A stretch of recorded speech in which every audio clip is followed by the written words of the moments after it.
अब सम्राट चौधरी जी ने जो होम मिनिस्टर पहली बार बीजेपी को दिया गया, उसमें जो उन्होंने फैसले किए हैं अभी कि माफिया को हम यूं कर देंगे तो यूं कर देंगे, बुलडोजर हम यहां भी चलाएंगे, हम एंटी रोमियो स्क्वाड बनवाएंगे, मतलब वो जो जंगल राज का जो नैरेटिव बीजेपी को काम आता है चुनाव में, अब उस पर सख्त प्रहार और दिखने वाला प्रहार करें, ऐसा कह के शायद गृह मंत्रालय लिया गया हो नीतीश को। अच्छा, मुझे तो कोई ये भी कह रहा था कि ये डन डील पहले ही हो गई थी कि भाई इस बार हमारे पास रहेगा, होम मिनिस्टर हमारा होगा इस बार।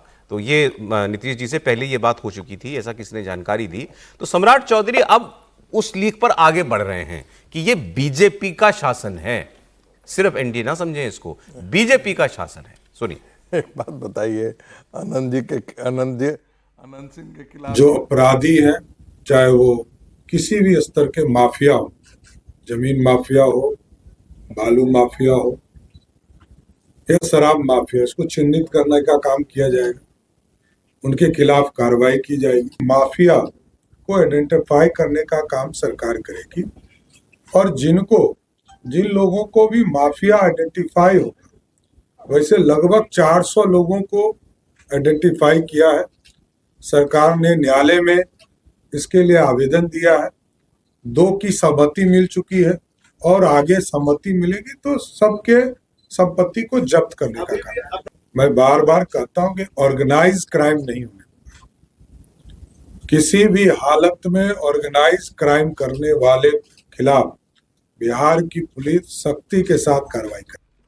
सीधे सीधे एक लाइन में कहें तो ये योगी मॉडल बिहार में दोहराना चाहती है भारतीय जनता पार्टी। कोई कहे ना कहे, कम से कम सम्राट चौधरी जी की बातों से तो ऐसे ही लगता है। त्रिपाठी जी बंगले वाली बातें भी कही। देखिए सौरभ जी, सबसे पहले तो मैं कहूँगा कि मैंने कहा था कि भाई मेरा अनुमान गलत हो गया, नीतीश जी मुख्यमंत्री बन गए। मैंने कहा था नहीं बनेंगे, भाजपा का बनेगा। तो अब मैं कहूँ कि अनुमान गलत हो गया या सही हो गया? आधा आधा। तो अब आ गए, आधे आधे पर आ गए। अभी थोड़ा और चलनी, कहते हैं ना पानी और उतरेगा अभी। लेकिन इस पर थोड़ा गंभीर चर्चा होनी चाहिए। क्या किसी राज्य में किसी नेता को बंगला मिलना राष्ट्रीय टेलीविजन की बहस का हिस्सा बनना चाहिए? क्या देश के पत्रकार, देश के विश्लेषक, बुद्धिजीवी जो भी हैं वो इस पर चर्चा करें और उसके 2 पक्ष हो जाएं कि राबड़ी जी का क्यों बंगला छीन लिया गया? आप जरा सोचिए, नेता क्या कह के आते हैं, हम तो समाज सेवा के लिए आ रहे हैं। और बंगला तो बड़ा शानदार है भाई, वो जो नया 39 हार्डिंग रोड है, बस उसमें वही है कि गेट भगवा है, हो सकता है ये परेशान कर रहा हो। मतलब जो बड़ी परेशानी है, वरना तो बड़ा शानदार बंगला है, वो इतना सुंदर दिख रहा है। तो गेट का तो और जरा कलर सोचिए, तो कभी भी बदला जा सकता है। वो अलग बात है, लेकिन शायद वही उनको पीड़ा दे रहा है। जरा सोचिए, ये नेता लोग हैं आपके जो कहते हैं कि हम तो सिर्फ और सिर्फ आपकी सेवा के लिए आते हैं, वो बंगले की लड़ाई लड़ रहे हैं। और बंगले में भी उसी शहर में उसी जगह पे एक रोड से निकल के दूसरी रोड पे आना है। 3 गुना बड़ा बंगला नहीं है, 3 गुना बड़ा बंगला हो गया। इसका मतलब क्या हुआ? इसका मतलब यह हुआ कि राजनीति में आपकी सेवा के नाम पर किस तरह का उपभोग, और दूसरा शब्द मैं नहीं इस्तेमाल करूंगा, लेकिन हो तो वही रहा है।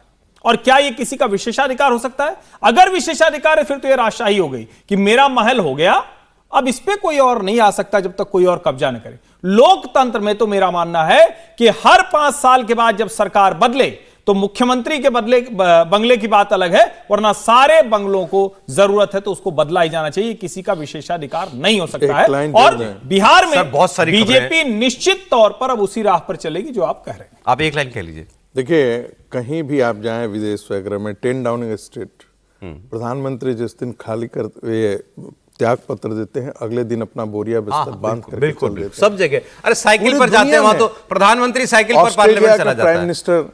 अब हमारे यहाँ ये तो एकदम एक एंटाइटलमेंट हो गया कि एक बार हम बन गए तो बंगला हमारे बखौती जैसी हो गई। अच्छा है कि इस पर बहस कर रहे हैं हम लोग।